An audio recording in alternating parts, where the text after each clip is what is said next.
much for coming this morning. Apologies for it being a little bit hot in here. As I said to somebody else, you should try my office. I can probably rent it out as a sauna this morning. So if you do need to open more windows, then please do so. There is a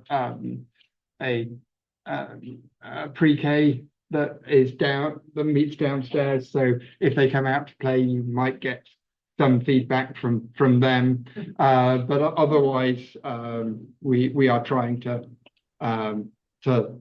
get this sorted for you. And thank you very much to Cloud for coming in this morning. I'm afraid I was remiss and didn't get a biography out of you, so you'll probably have to introduce yourself as well. But again, thank you very much for coming in. If you do have any questions, I'm sure you'll be more than happy to take them, and I'll get your sign-in sheet at the end. Thank you so much. Thank you for your help getting set up. You're welcome. Sorry? It's on. It's on. It's on, but whether it's actually producing enough Well, cold air for I'm everybody. feeling it. Oh, okay, well, that's good. Okay. Janet. Good luck. Good morning. My name's Cloud Conrad. I am a community educator for the Alzheimer's Association. Can everyone hear me? Okay. If you find at any point that you can't, just cup your hand over your ear, and that will be my signal to kick it up a notch. I am 3 times a family caregiver myself. First my stepfather, then my father, and now my mother. That makes me more likely than others to develop dementia in my own lifetime, having it on both sides of the family. There are other risks that are associated with dementia, and we will be talking about ways to mitigate those risks this morning. I am the executive director for Beyond Dementia Coalition, which is a nonprofit 501c3 based in Gainesville, Georgia, and we do dementia education all over Northeast Georgia. In fact, we have a symposium up in Gainesville next Wednesday, the 25th, from 10 until 3. We have 25 presentations to offer, to choose from, rather. The event is free, and food will be served by Long Street Cafe, which is an iconic restaurant in the Gainesville area. We have it as admission no charge because we want it to be accessible to as many people as possible to discover and explore various aspects of dementia. We have really a deep bench of regionally known thought leaders and practitioners in the dementia space. Please come if you would like. There is a place to register for that. We want everyone to register ahead, so you've got a badge so we know how many people are coming. Please come up to me afterwards if you're interested in getting that registration link. Enough about that. People said when I changed from my 30-year career in advertising and marketing to become a dementia educator, they said, why do you want to work in such a dark space? And I had to think about that for several weeks. And I decided that dementia can be, sorry, indeed a dark topic. However, knowledge is light, and certainly every dark topic needs some light into it. Knowledge brings understanding, and understanding brings improved quality of life for both a dementia caregiver and a person living with dementia. We'll get into the presentation now. As I mentioned, I have some elevated risks for dementia because I have dementia on both sides of my family. Also because I'm a female, we are twice as likely as a male to get dementia. We are also twice as likely as females to be a dementia caregiver. Age is the #1 risk factor for dementia, and I think we all plan to continue aging and thriving as we do so. But the older we get, the more likely we are to develop dementia. In addition to gender and age, there's also ethnicity imbalances in how dementia is handed out, so to speak. African Americans are twice as likely as a Caucasian to have dementia, and those living with, those who are of Hispanic descent are 1.5 times as likely as a Caucasian to develop dementia. All of these things are things that cannot change. We can't change them. We have no control over any of the factors that I've just mentioned. We do have control over a very important risk factor, and one that is getting more and more credence in scientific communities, and that is our lifestyle. the way that we care for our body, the environments that we're in, and the stress that we allow in our daily life. So we're going to talk about healthy interventions that would lower your risk to develop Alzheimer's or other dementia. Could we lower the lights a little, please? I think that would be a good idea. Better? Great. Too dark now, or is it okay? That's good. Okay, good. Too dark? Too dark. Yes? Okay. Now let's see if I can advance my slides.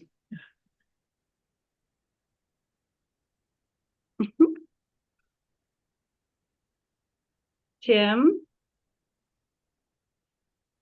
or Gwen, if someone's watching, I can't seem to advance my slides.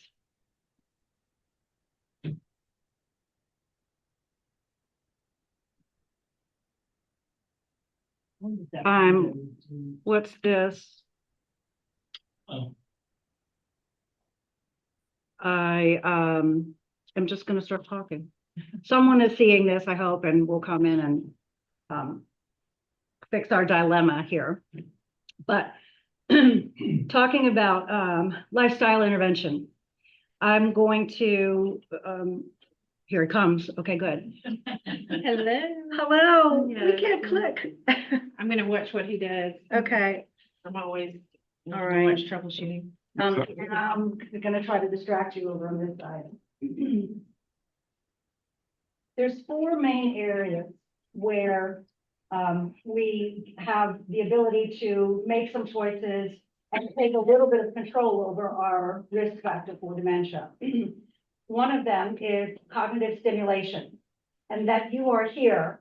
You may check that box because you are in a situation where you are gaining new information and hopefully figuring out how to successfully apply that information after retaining it, processing it, understanding it from different aspects.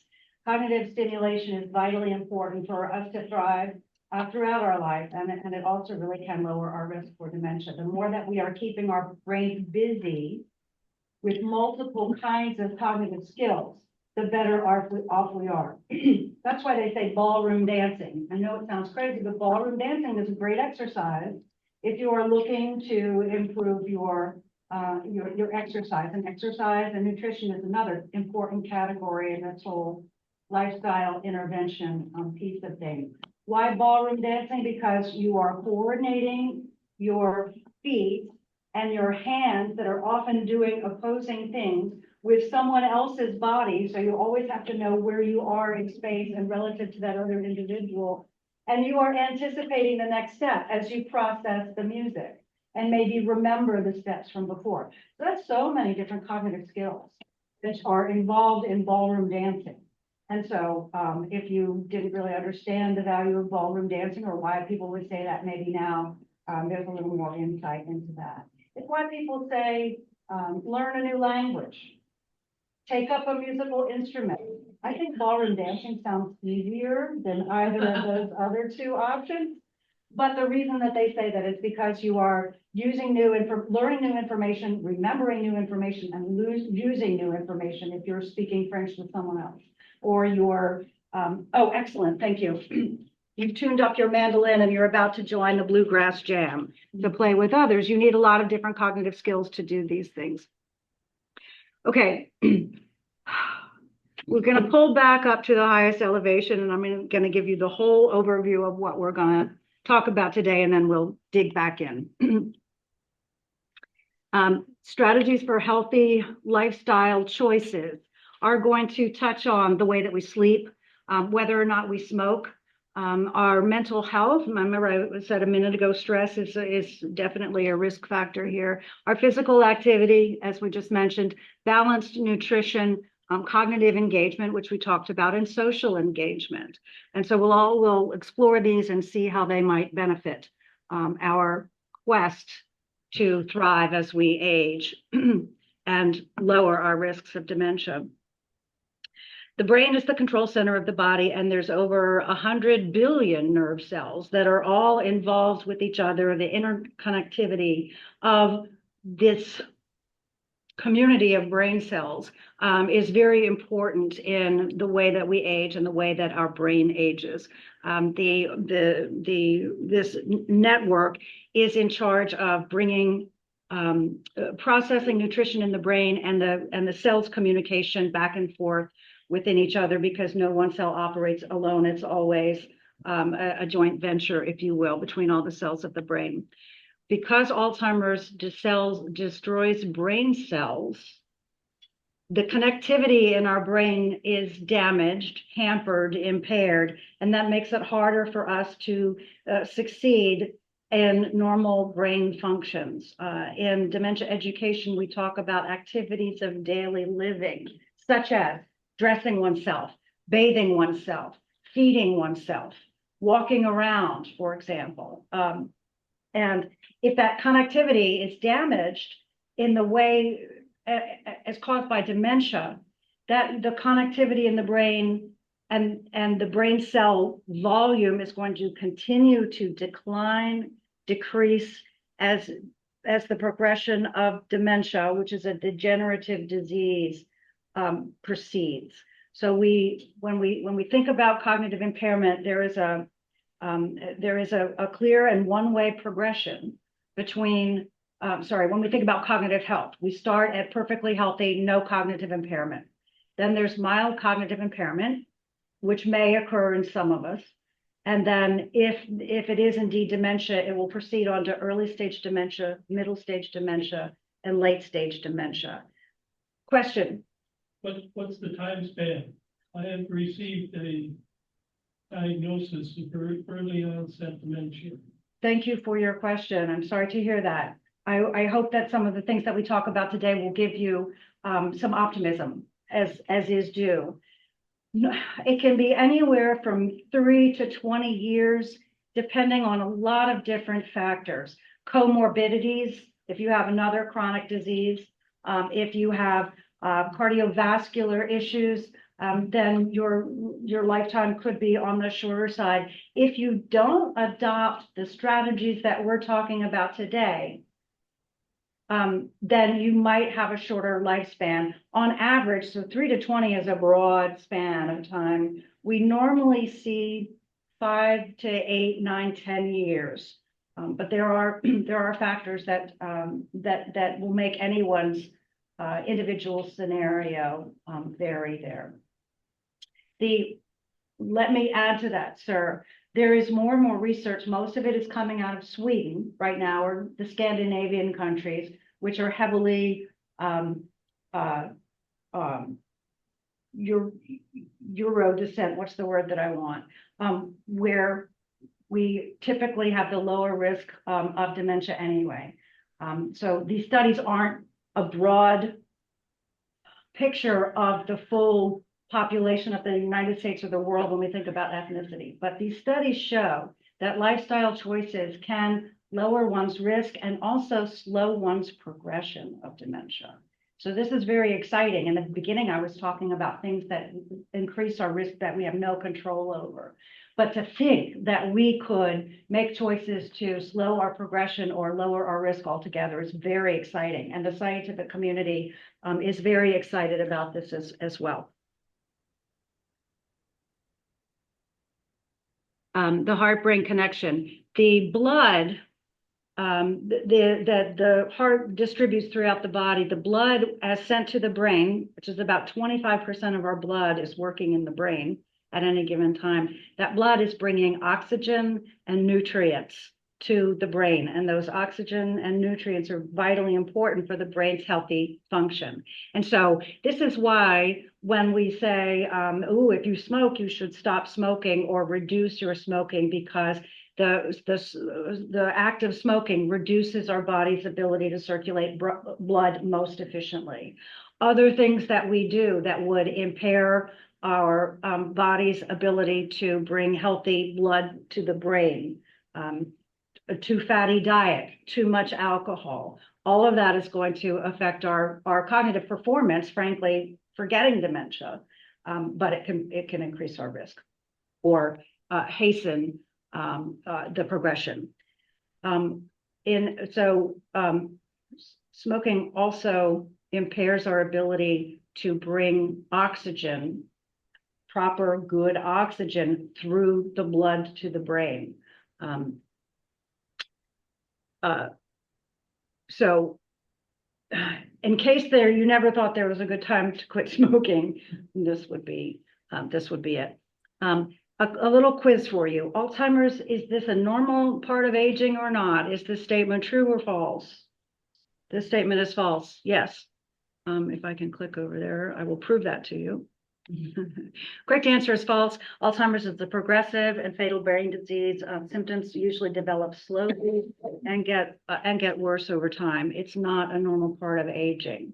In the MCI stages, in the early stages of dementia, a person is typically completely independent and functioning autonomously. Could still, in an MCI situation, a person could still function at their job successfully. As skills are diminished with dementia, that may change. In late stage dementia, the very end stages, the person is typically very dependent or completely dependent on others, but there's a lot of room in between. And I'm going to channel Mary Caldwell, who I met through the Alzheimer's Association, who does a lot of work with individuals in the earliest stages of dementia. Mary Caldwell might be a name you want to Google. She works in the Sandy Springs area. She encouraged me to see the full opportunities available to people in a mild cognitive impairment state or early and even early middle stage dementia. That an individual came to a support group that I was facilitating one time whose wife had dementia, and he introduced himself by saying, well, after my wife and I got the death sentence. And absolutely, that's such a myth. That's such a myth. There is much enjoyment, much fulfillment, much joy to be had in any stage of dementia.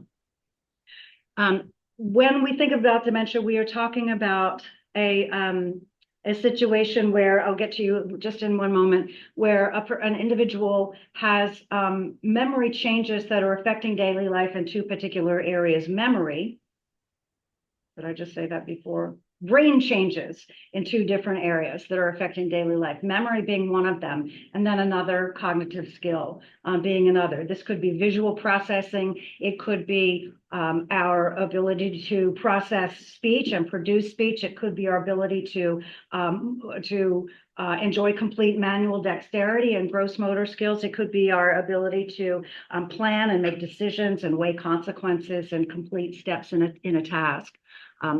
The most common form of dementia is Alzheimer's.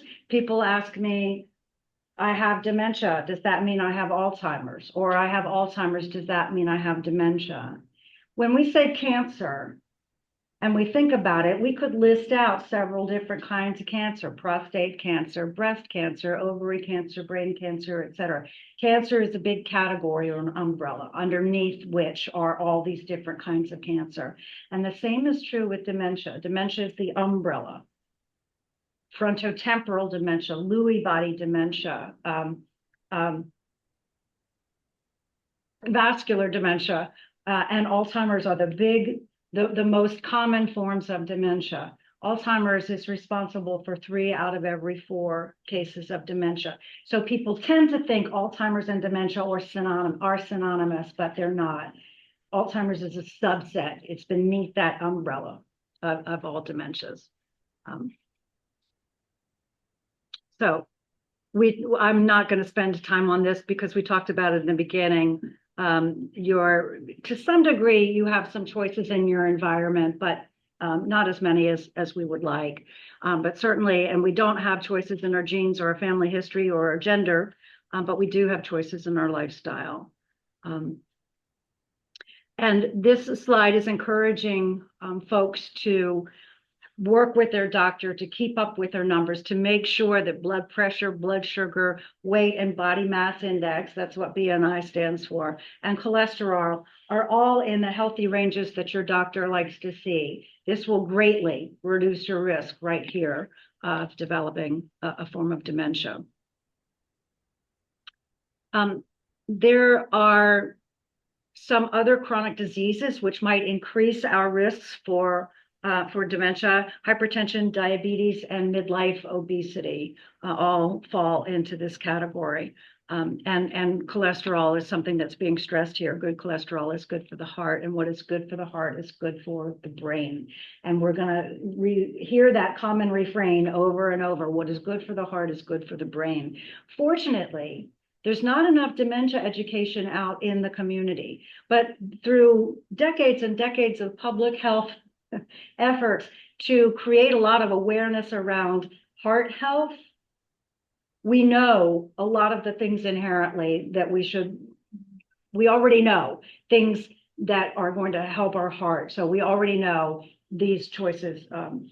We've heard this before. We just maybe have not connected these choices to brain health and those kinds of conversations. It's never too early to incorporate healthy habits. True or false?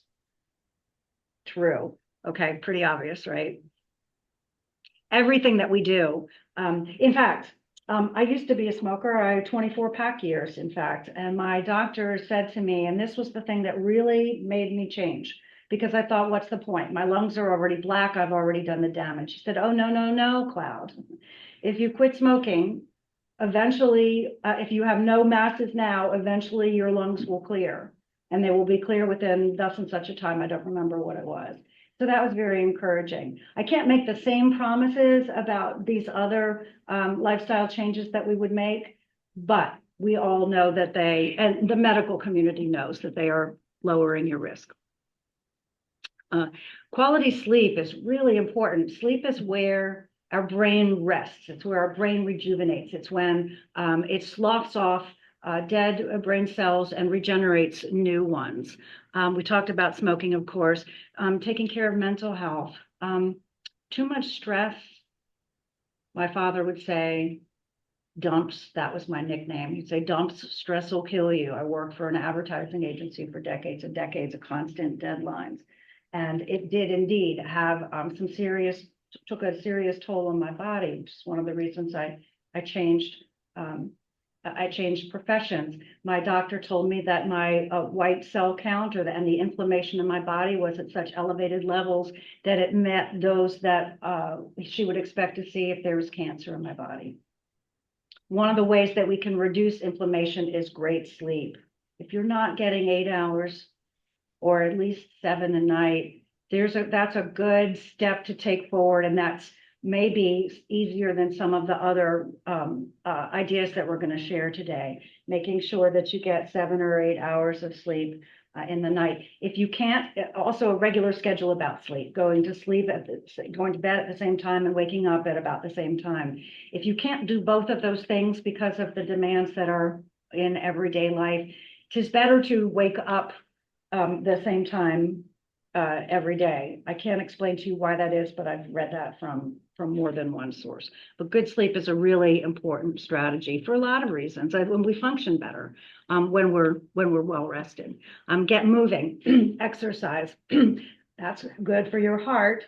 It's good for your brain as well. It doesn't have to be particularly strenuous exercise. It could be pickleball. It could be regular walking. It could be endurance sports. I don't know. But the point is that it's regular, it's elevating your heart rate, and that you're sustaining that exercise for 30 minutes or more, at least 3 times a week. And it can be different things. It can be ballroom dancing one day, it can be race walking the next, and it can be pickleball the next one. It doesn't have to be the same type of activity. And sir, I'm so sorry, you raised your hand and I plowed on forward.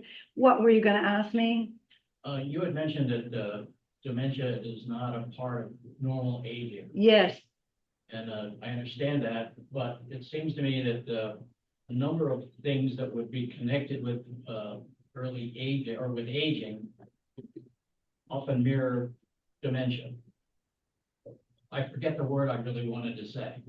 I forget where I put my keys today. Things like that relate to dementia, but they're also things that folks who are just normally aging happen.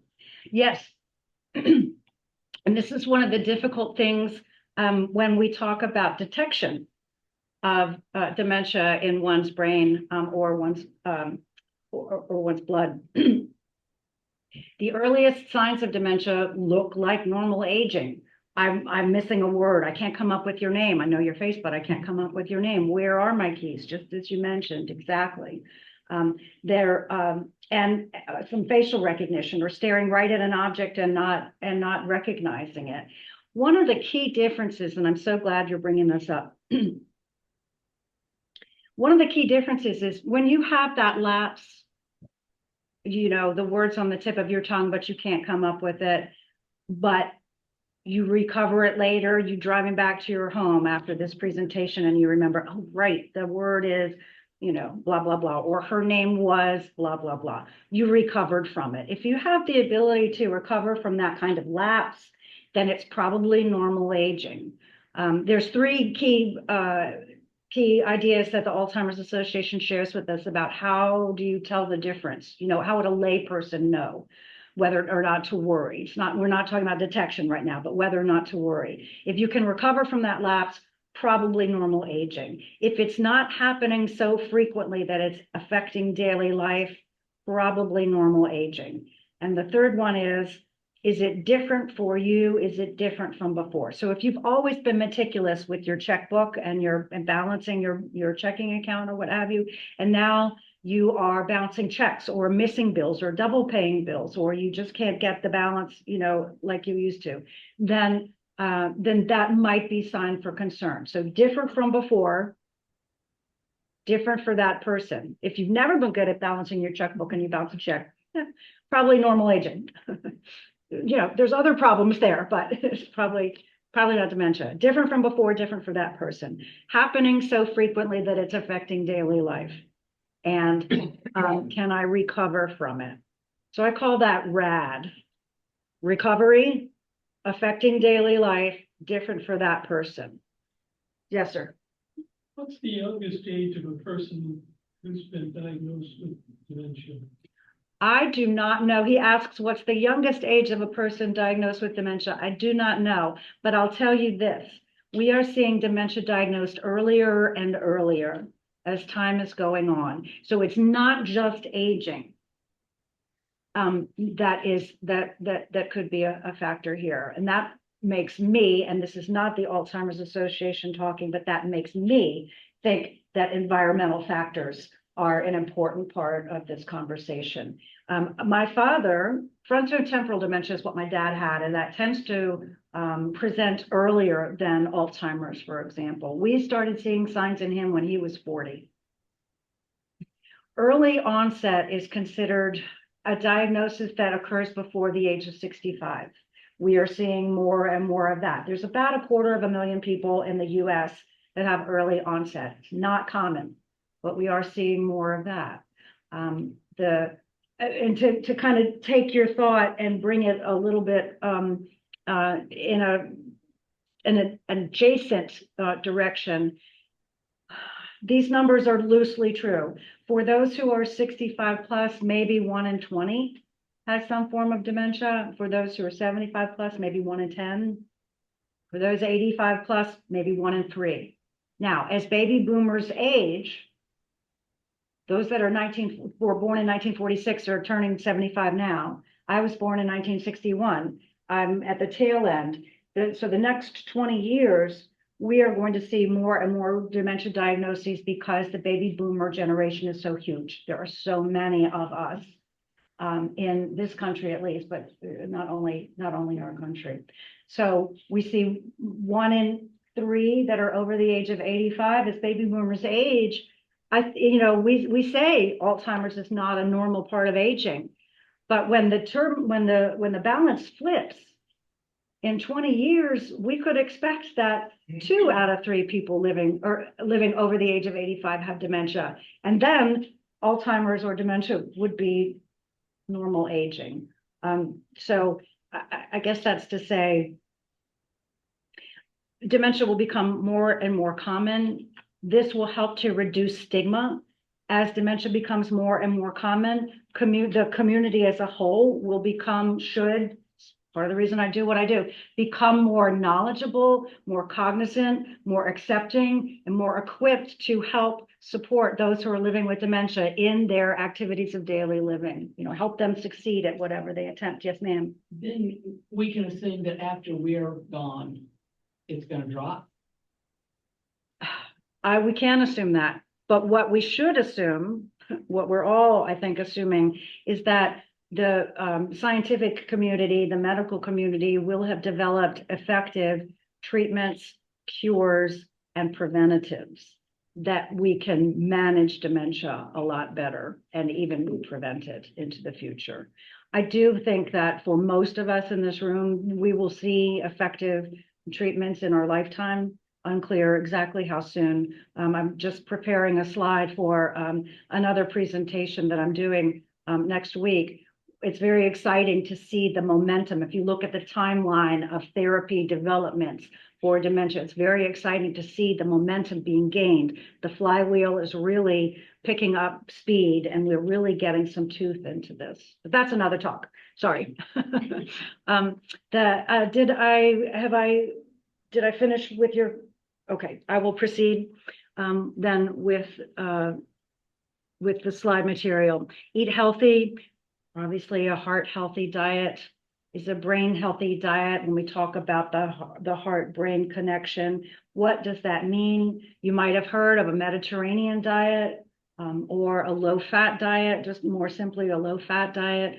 A Mediterranean diet is lean proteins, reduced red meat, lots of grains, nuts and seeds, lots of vegetable proteins as appropriate, healthy oils like olive oil or walnut oil rather than vegetable oil. Challenge yourself, ballroom dancing, learn a new instrument, go to, do crossword puzzles, anything that is, or if you're a gardener, take a class in gardening, or if whatever your hobby is, take a class to just, take you up one more level. You'd be doing something you love, you're gaining new information, you're retaining that information, and then you're applying that information. It doesn't have to be as complex as learning a new language. And stay connected. This is, it's another slide in this other presentation. Just in us having this conversation, you are engaging so many of your, and if it was a two-way conversation, you would be engaging so many different cognitive skills. You have to hear what I'm saying. You have to process what I'm saying. You have to draw on your vocabulary to know what I'm saying. You have to decide how you're going to respond. You have to draw from your vocabulary to put those words together and get them out. You are using the rhythms of speech to convey your meaning. You might be using gestures, so your motor skills in order to stress or reinforce your meaning. You are calling on your past history to know how to respond to that. You have to remember what I just said in order to respond to that. You have to decide what you're going to say. Maybe you're going to, I've said something sensitive and you have to tell me, I don't agree with that, or I think that's a silly thought, or whatever, that you're using. I probably didn't list them all, but a good 6 out of 8 of the key cognitive skills that that we address when we're talking about the different ways that dementia affects the brain. So all of these strategies, and from here on out, it's going to be redundant. So I'm going to move a little quickly through the slides and just make sure that I have touched on everything that I need to, and then we will have a good amount of time, I think, for further questions and discussion. Sleep. Sleep is a way, in addition to regenerating your body, sleep is a way to reduce inflammation, to lower stress, and to help your body best position itself to self-heal when illness presents itself. Sleep affects our ability to maintain a healthy blood pressure. Inadequate sleep can create problems with thinking, memory problems. You probably have experienced it. You have a sleepless night. The next day, you're a little foggy. It takes longer to do cognitive tasks if you haven't had a good night's sleep. Or maybe you're more forgetful after a poor night's sleep than your normal everyday baseline there. If there are ways that you can modify your environment to help you get better sleep.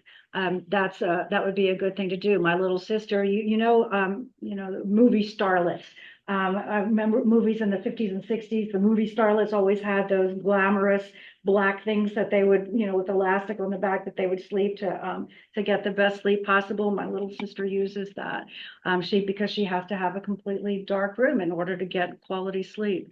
What do we eat that causes us to sleep better or worse? If you have a sleepless night, you've got time to think, go through what you had after noon, you know, from lunch onward, see maybe some of your diet is affecting your ability to sleep well. Control the room temperature, the amount of light. Blue screens. Blue screens are kind of bad culprits here. I'm not saying blue screens will give you dementia, not at all. Although we do have our questions about the overall health of too much screen time for a lot of reasons, including a blue screen. If you can stop using your screens, maybe other than your television, I don't know, but stop using your laptop, your phone a couple hours before bedtime often helps with good sleep. If you wake up in the middle of the night, they say get out of bed, go sit in a chair and read. Do not read your phone. Read a book or a magazine if you do that. That's where the problem is. Yeah, read, okay? Yeah. Everything's digital now, right? Another help there, and they're not expensive, a little more expensive than dime store readers, but they make glasses now, both readers and just clear frames, or you know, no change whatsoever in the lens. It's just glass or plastic, but it has a coating on it that helps to mitigate that blue light, and that can be great for eye strain in general, but it also can be helping with sleep if you've got to do some report or what have you, you know, at 8 o'clock at night and you're planning to go to bed at 9:30. Those glasses might There give you also some. physical things to do on your phone. Oh yeah. Like a screen. Yeah. Or Mine lens. broke the other day, you Film. protect your screen too. Thank you for that. So things that you can add to your phone if you don't have glasses, that might be a little more convenient, because I lose my glasses all day long. And settings on your phone too. And settings on your phone too, or your tablet. Thank you for that. Can help with that. Oh, and maybe not exercising right before bed, because we want our heart rate to be good and low when we get in bed. If you wake up in the middle of the night, some strategies for getting back to sleep might be to monitor your breathing and breathe as deeply as possible and exhale as deeply as possible to lower your blood pressure. I sometimes only have to do that about 10 or 12 times and I'm back to sleep. Smoke free, I won't belabor this. Smoking is bad on many levels, but with your circulation and decreasing your ability to bring oxygen through the blood to your brain. I will also say this, I mentioned 24 years, a 1 pack a day smoker. When I decided to quit, I used the patch. And a lot of people say, no, I have to go cold turkey, you know, I have to be strong. If I use some kind of aid to quit this awful habit, then I'm somehow weak, and you know, absolutely not. However one can get there, I'll just leave it at that. However one can get there. Mental health, depression is one of those conditions that may mirror symptoms of dementia. Depression, chronic depression will increase someone's likelihood of developing dementia. Chronic psychological stress will increase someone's likelihood to develop dementia. Not enough is known about that. More studies need to come forward to really have definitive answers on that, but we're seeing more and more evidence there.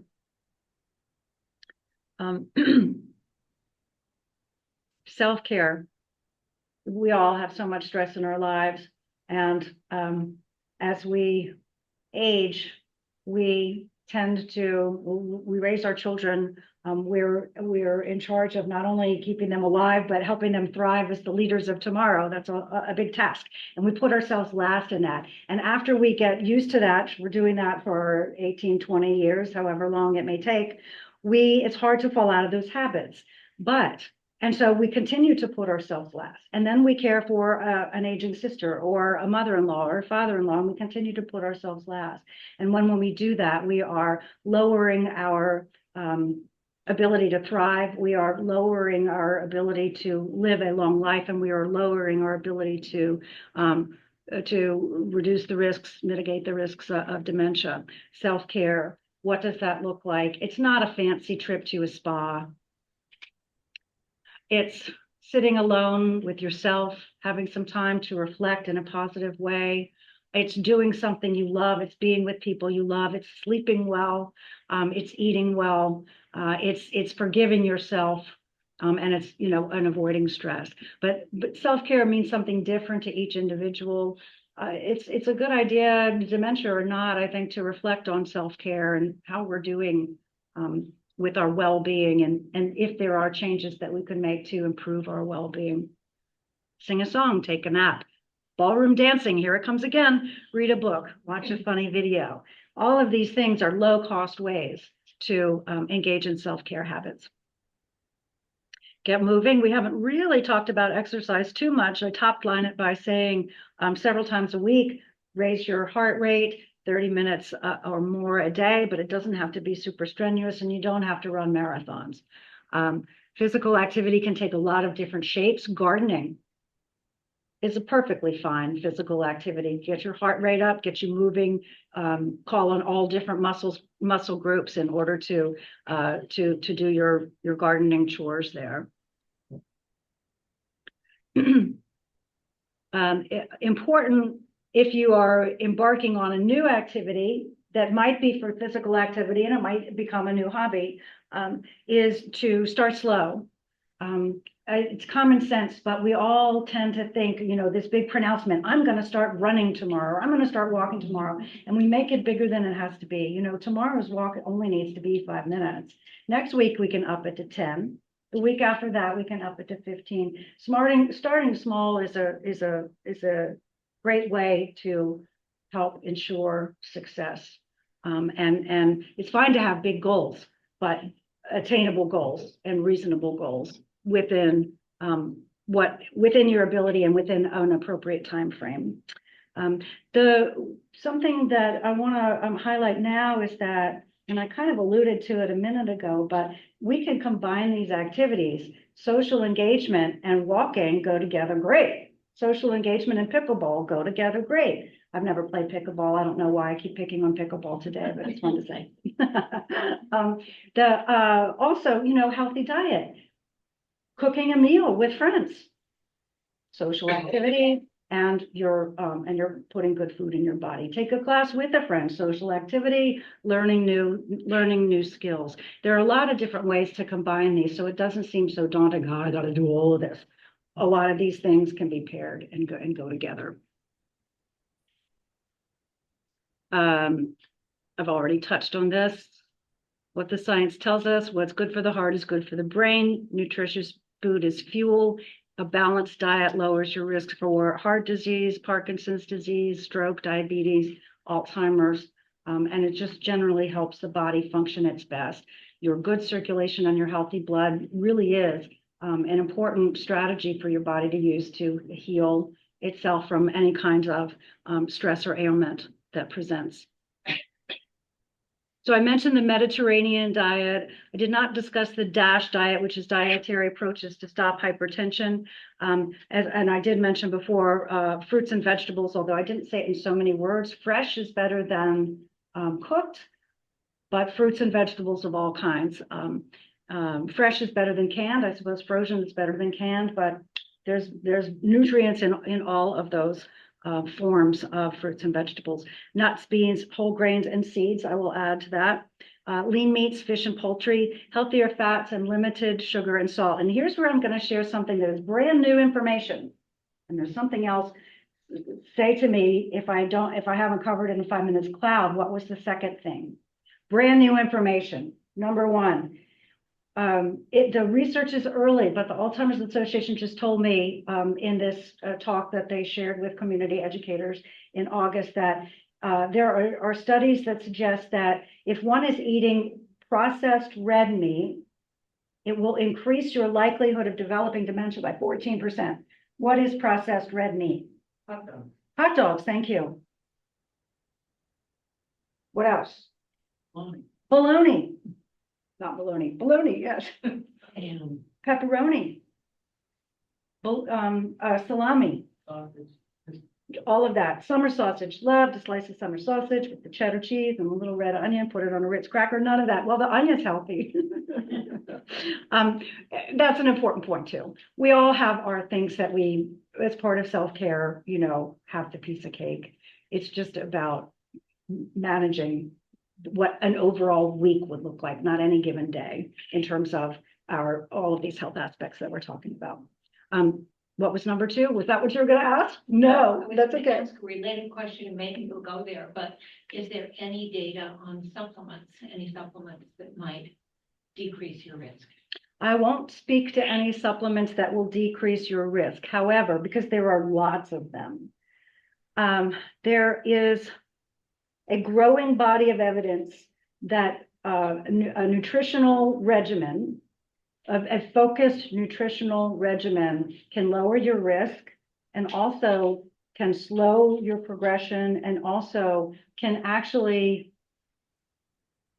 my sample size is small, but I know people personally who have embarked upon this focused nutritional regimen with not only diet and exercise, but also a hefty amount of supplements, frankly, that they have reversed their dementia. If you come, Where would one find specific information on that? I would Google nutritional regimen to lower risk of dementia, or put that in your AI app, and that will steer you in some good directions. There's some mixed evidence, but I think generally speaking that is true. And I will say this. This is one, you know, if you've seen a person with dementia or met a person with dementia, you've met one person with dementia. Every progression of dementia is as individual as a pinky print. That's why we have to speak in generalities a good bit of the time when we're talking about dementia. My father, I believe he knew the whole time at 40, I believe he knew something was happening cognitively with him. And we made fun of him. We didn't understand. He would take piles of supplements, like 20 supplements at every meal. I do believe that allowed him to live successfully by himself for 40 more years. Not necessarily thriving, certainly, but that he was able to function mostly independently for another 40 years. Small sample size. I know I have a dear friend's mother and, you know, a couple of other anecdotal cases, but it's worth a look, because frankly, any straws, any strings, any stones, you know, we need to pull them all, leave none of them unturned, because there's no argument against living a healthy lifestyle. Eating healthy, I think I will skip through this. I guess when they show the little notebook with the ruled paper and the pretend handwriting on it, what I take from that is it's an attempt to subliminally encourage us to review and reflect on what we're doing and maybe make some notes about things that we should continue doing, things that we should modify, and things that we should stop doing, things that we should add as well. So when you see those little lines of paper, just kind of thinking, you know, what would be on my list? The other thing. Oh, the other factor, environmental factors. The other new piece of data that they share, the Alzheimer's Association, with us, is that I forget what the percentage is. It's around the 10-14% as well. That a study out of California that has the data suggests that the wildfires in California are increasing the risks for dementia of those wildfires. Why is that? We asked during this presentation. They said because there's a high particulate matter in that smoke. Well, it makes me wonder, and we didn't get to ask this over the phone, You know, you drive down the street and you're looking, I always look in people's backyards because I want to, you know, I like gardening. I want to see what they planted. And you see these beautiful fire pits and chimneys on the deck and, all, you know, we all gather around the campfire. Well, I mean, it's kind of like wildfire smoke, right? And that makes me think about environmental, the air quality, frankly. When they say there's particulates in the smoke, that makes me go to air quality. Good outdoor air quality, good indoor air quality is a very important part of health overall, and it turns out cognitive health as well. My father, well, he lived in a very dusty environment, and I think that that may have contributed. I don't know, but I think that, I mean, a very dusty environment, that may have contributed because there's more particulate in the air. Challenging your brain may help lower your risk of cognitive decline. What do we think? Yes, no. I'm getting one thumb. Yes, you're right. True. If I can click it. Continuing to challenge our minds as we age may lower the risk. I don't need to tell you because you're here. You're lifelong learners. Why do I appear to be going back instead of forward? What have we not talked about? Sorry, y'all. Oh, wait.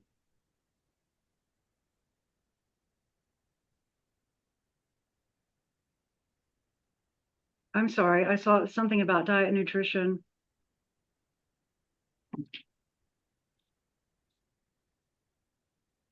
Socially active. Just stress this, just having a conversation with someone, as I mentioned before, calls on 6 or 8 different cognitive skills, all working at one time. You can't fire on more than all of the cylinders that you have, right? And so when you are firing all those cylinders, then you are really doing your cognitive health a great service, and also probably your emotions as well, I would imagine. Yes. Going back to supplements, this isn't exactly that, but there was a new study that came out this week that said if you take Benadryl every day for 3 years, you have a 54% higher chance of developing dementia. Oh, I hadn't heard that. So for those of us who've been taking 4 of them a day for 20 years. Where was the study from? I can't remember. I've got to go look it up. I want to look up the original, but I haven't yet. Okay, bear with me for a minute because I have to make a note. Benadryl and risk. I would like to know about that. I don't myself take it, but yeah, it's a fairly prevalent over the counter. On the flip side of the vitamin supplement, though, low B12 mimics dementia. Yes, thank you very much.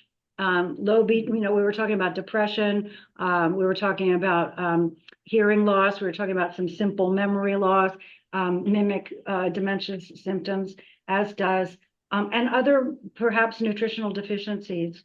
You know, my father with the pile of 20, well, I don't know that that may have been overkill, knowing my dad's, you know, approach was obsessive about everything. But a 1 a day kind of vitamin, if you're not taking one already, would be a good start there. Well, part of it is I take the vitamin supplements because I'm a lousy bloody cook.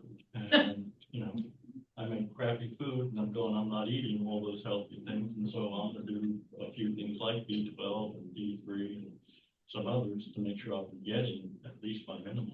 That's good. Yes, that's good. And I've gotten my mother on it as well, drink a green shake that we came across through our chiropractor.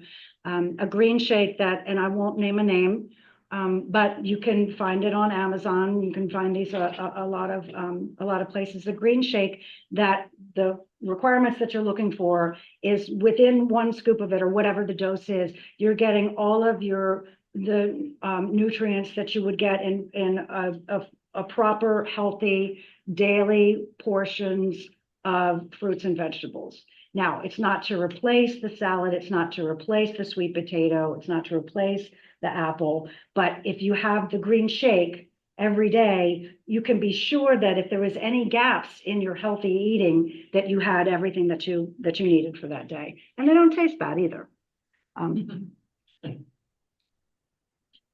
thank you for these comments here. Getting involved in the community, taking a class, you're increasing your cognitive activity there, and you're also maybe, meeting some new friends or taking the class with some friends. So once again, here's the ruled paper. Think about things you would continue doing, you would change doing, you would stop doing, or you would start doing in all of these 4 key areas. Sorry, I want to use the wheel and the wheel keeps moving me backwards. There we do. Volunteer, take a class, volunteer, have, supper club, First Friday, or those kinds of things to make sure that you're getting good social engagement. Talk to people on the phone. So this is the very list that we saw in the very beginning here. And we want to point out a couple of key things, and I'll leave this up here while we finish out our conversation here. The Alzheimer's Association has a 24/7 helpline that you can call at 2 o'clock in the morning if you are worrying about something or need an answer from the Alzheimer's Association. It's staffed by dedicated people who are dementia experts and are equipped and trained and skilled at answering all of your questions and helping direct you to other resources that can support you. The Alzheimer's Association website, alz.org, has so much information on it, and can also connect you to events that are happening here in this area and really all over Georgia, that are educational, that are social events, that are fundraising events, and just a ton of information, fact sheets on the website, research studies. I mean, there's just so much information. And then a community resource finder, et cetera, et cetera, to help plug you into resources in this area that could support you. Okay, that's enough. I'll leave that up so you can grab those. That's enough talking. Your turn. What's on your mind?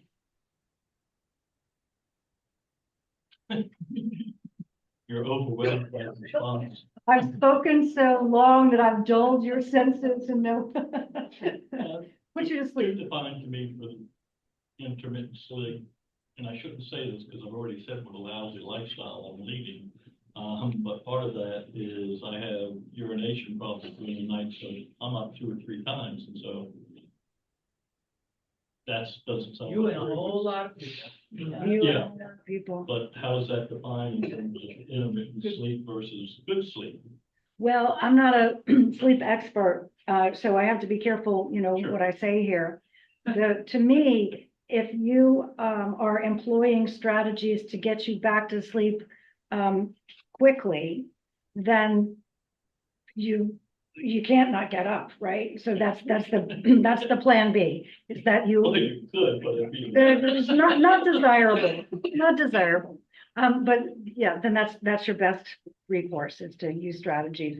The breathing, some people, my mother's strategy is she imagines a blank blackboard, or in today's classrooms, that would be a whiteboard, but one with no writing on it. And every time she has a thought, she, manually or in her head, she erases it to prevent thoughts from coming in. That stills her brain. That's one I've never heard of. I love that. It works. I'll try that tonight, because last night was awful. Oh, I'm sorry. I know this yesterday. For me, the breathing works well for me, but if that doesn't work, I have an image in my head. It's a picture that I took when I was on a trip with my mother, where it was the World War II memorial in Pearl Harbor. And when you go over, you take the ferry over, they give you orchid petals, and you can throw. Beautiful. You throw the orchid petals in the water as a way to observe those that lost their lives there before you go into the beautiful sanctuary type room that memorializes those individuals. And the image of you're close to shore at that point, so the water's kind of shallow, but it was not rippling, but it had those, how the diamonds, the facets pop up on the water. On brackish kind of water, and the sunlight was catching it, and the petals were floating in it, and there's nothing in the picture except the water surface and the petals on it, and the facets of the sun reflecting off of it. And if I just get that mental image in my head and erase any other mental image that comes, similarly, then that works for me. So it might be a beautiful calming image. It might be, well, they say about a song, you tend to keep thinking forward in the song, and thinking about a song to go to sleep isn't really successful. But whatever strategy works for you, use it. Yes, sir. In thinking about subsets of dementia, aphasia, other segments, treating those, is there no scale, no definition of staging that can be defined? Well, you're a stage A, or unfortunately you're a stage 6. There's some level of measurement to what to expect when. Well, there are different cognitive scales that are used to help care teams communicate with each other about the relative abilities that an individual has at any given time, and as the progression unfolds. The Allen cognitive scale, so I can never remember which one counts up and which one counts back, but there's two numeric scales. One is the Allen cognitive scale, and maybe it's the one that goes 1 to 7. And then the other one is the global deterioration scale that goes from 6 to 0. So I'm not saying that I'm getting the name right for each of the scales, because I should study that. But anyway, one, no cognitive impairment, is a 0. The other one, no cognitive impairment, is a 7. These are not useful when they are, and also they're numeric. And so they're kind of like take the emphasis off the individual that we're discussing here. And there are oftentimes not clear-cut delineations from one to the next. What do I mean by that? So I've been talking about cognitive skills, visual processing, audio, linguistic skills, all of these things. They don't move, changes in ability don't happen monolithically.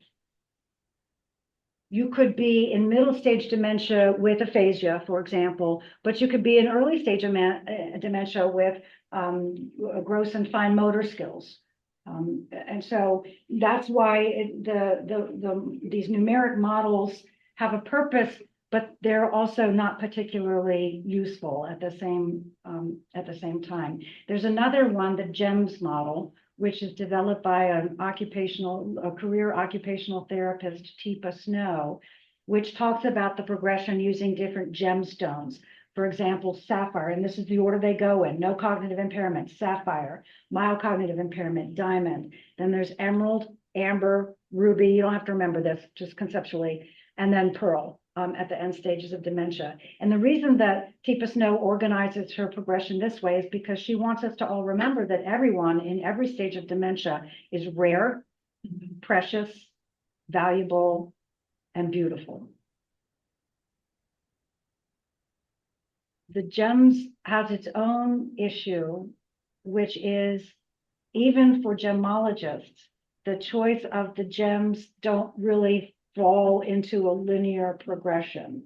So you have to kind of know the progression in order to communicate with another individual or other members of the care team. But the aspect of focusing on the person rather than the disease is a very important principle when we think about providing care, whatever that looks like, as a family caregiver or a neighbor or a person at the grocery store that's checking out someone's groceries.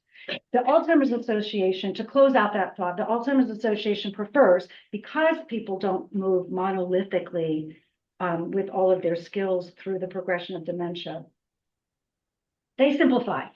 They say MCI, early, middle, and late stage. And for most people, that is as valuable, or maybe even more valuable, than the more scientific and more medically driven models.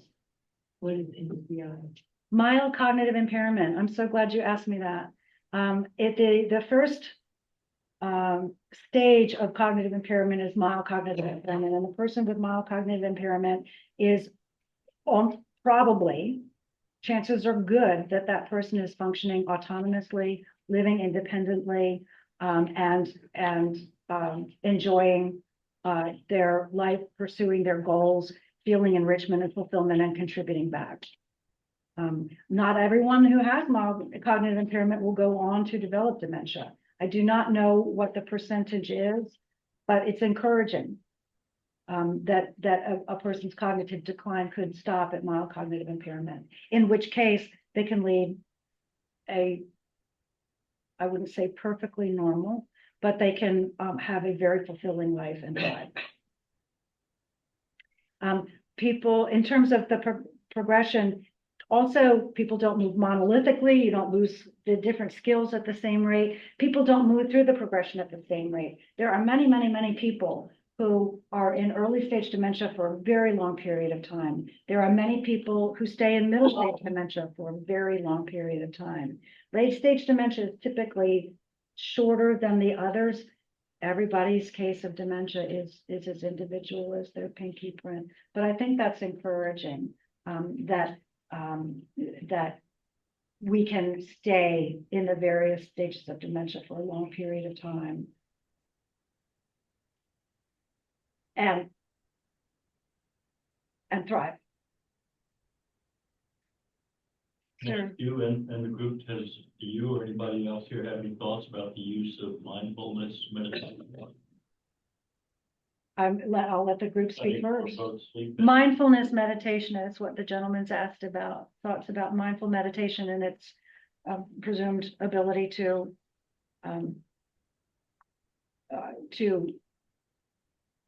potentially contribute to lowered risk, potentially contribute to slower progression. I mean, that's what my understanding is. It deals with both the sleep issue and the depression issue. And I'll add to that. So the gentleman is saying that mindful meditation could help with sleep issues and depression issues as well. I hope I'm going to recover from this lapse. Oh, just reducing stress and inflammation. Yeah. Yeah. Yeah. I've never been very good at it. The whole thing about your breath, just about, that drives me insane. It's like, don't think about blinking. It does the same thing with breathing for me. Yeah, but, I use it with I go to YouTube for a night, right? And you can find about 30 different versions. And they walk you through the whole process and, you do the body examination and the breath control. But then as you go through, it results in a stress reduction because it forces you to a form of focus on something else and relaxing. But yeah, that's one of the ways I used to help, go to sleep if I'm not doing too well. And I'll run anywhere from 10 to 20 minutes. And literally, I've found a couple of times on the 20-minute one, I'm sound asleep for 15 minutes and I'm going off with the fairies. So. There's other ways, we're still talking about, and resources for mindful meditation. So the gentleman was mentioning YouTube. There are other ways, similar ways to get the same benefit. Maybe it's some spiritual reading, that calms you. Maybe it's the same readings or a set of readings, that you read over and over and meditate on or reflect upon, contemplate. But these kinds of practices that allow us to be present in a way that we're not when we're driving to the grocery store or other can be very therapeutic. Have lots of therapeutic benefits to them. We're over what time do you all usually adjourn? 11 or 11:30? Is there a set time? Well, the thing said 10 to 11, but 10 to 11, okay. Well, I've overstayed my welcome. If you have any further questions, I'm glad to entertain them either in public or I'm up here at the desk as I pack up. I think that I very much appreciate the questions that you've asked and the attention that you've given to me and this very important and helpful subject. Thank you very much. And thank you for the opportunity to present this information today. Thank you. Thank you. Can we get a copy of your presentation? No, it's not. First of all, it's 40 megabytes and it's the Alzheimer's Association. However, there is a handout that I can send you all Yeah. that summarizes a lot of what we talked about. It's probably preferable to the presentation as well. And if you would like that, I can send it to does Tim know everyone's email address? Yeah, they got it. Okay. Yeah. Has everyone signed the sign-in sheet? The Alzheimer's Association gets some of its funding based on the reach that we have in the community. So if all of your names are on there with your zip code, then I have done my job. Thank you very much. Thank you so much. It's really a pleasure to be here.